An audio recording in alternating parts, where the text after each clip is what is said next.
রান্নার প্রতি আগ্রহ ছোটবেলা থেকেই, সেই শখই আজ তার পরিবারের আয়ের প্রধান মাধ্যম। বর্তমানে অনলাইনে ঐতিহ্যবাহী কাজির ভাত সহ পিঠাপুলি বিক্রি করে মাদারীপুরের রেবেকা সুলতানা মাসে আয় করছেন লাখ টাকার উপরে। তবে 50,000, 60,000, 80,000, 1 লক্ষ টাকা, 1 লক্ষ টাকার উপর আমার এরকম মাসিক আমার সেল হয়। এটা মাদারীপুর জেলা শহরের কুকরাইল এলাকার গফুর ব্যাপারীর মেয়ে রেবেকা সুলতানা বলাকা। ছোটবেলা থেকেই রান্নার প্রতি আলাদা টান ছিল তার। সেই শখের কাজকেই পেশা হিসেবে নিয়ে মাসে লাখ লাখ টাকা আয় করছেন। আর তার এই সংগ্রাম ও সাফল্য এখন বদলে দিচ্ছে অনেক নারীর জীবন। সংসার হলো, এরপরে বাচ্চা ছেলে হলো। ছেলেদের পরে অনেক ইচ্ছা ছিল ওই ব্যবসাটা করার, কিন্তু হাজব্যান্ড ওরা পছন্দ করতেন না। তারপরে এক সময় দেখা যায় যে আমি খুব নিজের ইচ্ছাই একদিন তাকে না জানিয়ে রান্না করে আমি নিজে একটা ছবিগুলো একটা পোস্টে দিলাম। ছেলেকে বললাম এটা পেজ খুলে দাও, দেখি এটাকে কীভাবে করা যায়। পরে তখন এটা করার পরে প্রচুর সাড়া পেলাম। এই ঈদে জামা জুতো অ্যাক্সেসরিজের ডিসকাউন্ট। 2020 সাল একটি এনজিওতে চাকরি করতেন স্বামী SM বিপুল হক। হঠাৎ করে চাকুরি হারিয়ে বেকার হয়ে পড়েন স্বামী। এরপর একটি হাসপাতালে চাকরি নেন সামান্য বেতনে। তবে স্বামীর বেতনের সংসার আর 3 ছেলের পড়াশোনার খরচ জোগানো কষ্টকর হয়ে দাঁড়ায়। ঠিক তখনই শুরু হয় এক নতুন পথ চলা। পরে আস্তে আস্তে দেখা যায় যে একটা পর একটা দেখলাম সারা পেলাম, বেশ সারা পেলাম। তো ভাবলাম যে সারা যখন আমি বসে থাকবো কেন, আমি করতে থাকলাম। হঠাৎ করে আবার এর মধ্যে আমার হাজব্যান্ড দেখতো চাকরি চলে গেল, তখন সে আরও বেশি আমাকে হেল্প করতে থাকলো। আমার ছেলেরা, আমার 2টো ছেলের হাতে পড়াশোনা করে তাদের খরচ, আমার ছোটো ছেলেটা আমাদের তাদের খরচ, আমার সংসার, আমি একটা জব করি, পাশাপাশি আমি এই রান্নার বিজনেসটা করি। আমার হাজব্যান্ড আমাকে এখন যথেষ্ট হেল্প করে। 2021 সালে অনলাইনে কাজির ভাতের একটি রেসিপি দিয়ে শুরু করেন ব্যবসা।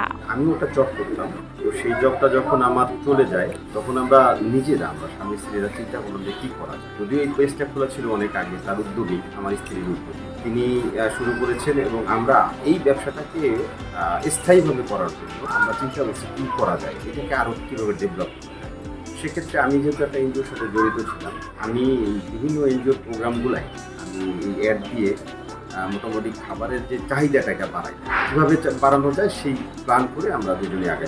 সেই থেকেই নিরন্তর ছুটে চলা বলাকাস ফুড কর্নার নামে একটি ফেসবুক পেজে প্রথমে কাজির ভাত আর ভর্তার ছবি তুলে পোস্ট করেন। চাকরির পাশাপাশি আমার এই বিজনেস, আমার অফিসের লোকজনেরা দেখলাম বেশ আগ্রহ প্রকাশ করলো। সবাই বললো যে না, আমার সুপারভাইজার আছেন অফিসের, আমার কম্পিউটার সেকশনের, আমার রিসেপশনের অ্যাকাউন্টস আর ম্যানেজার, এরা বেশ আগ্রহ দেখালো যে আপা রান্না খুব ভালো হয়, আপনি আপনার মতো করে এইভাবে করতে থাকেন। এইভাবে আসলে মূলত আমার এই বিজনেস আসা। প্রথম দিন মাত্র 90 টাকার খাবার বিক্রি হয়। এরপর আস্তে আস্তে নানা ধরনের খাবারের ছবি ও ভিডিও পোস্ট দেওয়া শুরু করেন। সময়ের সাথে সাথে সাড়াও পেতে শুরু করেন, তবে সবচেয়ে বেশি সাড়া পান ঐতিহ্যবাহী কাজির ভাত নিয়ে। আমার এখানে ভাত আছে, কাজির ভাত আছে, পিঠা, আমাদের মাদারীপুরে ঐতিহ্যবাহী কাজির ভাত, বিরিয়ানি, তারপরে যে কোনো নাস্তা আইটেম, এইসব আমার আলহামদুলিল্লাহ বেশ ভালো চলে। রেবেকার এই সফলতায় অনুপ্রেরণা পেয়ে এখন অনেক নারী হাঁটছেন এই পথে। এরই মধ্যে বলাকার খাবারের সুনাম ছড়িয়ে পড়েছে চারপাশে।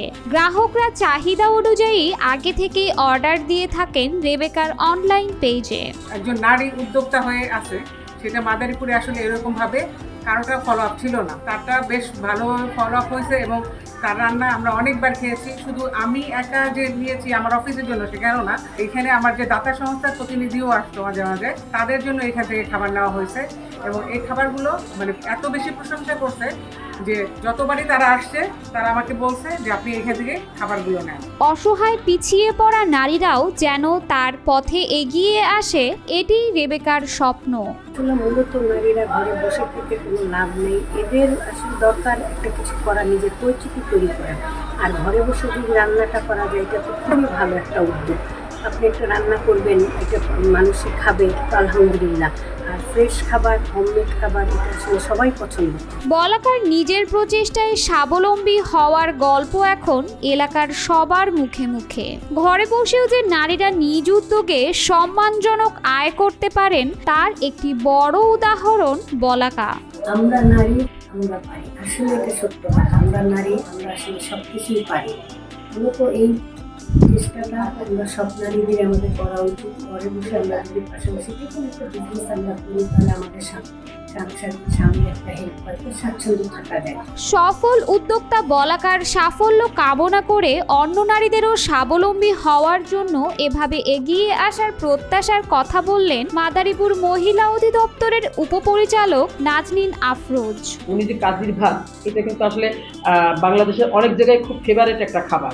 সেই হিসাবে আমার মনে হয় যে এরকম নতুন একটা ফুডের উপরে একজন উদ্যোক্তা হয়েছে, একটা নারী উদ্যোক্তা।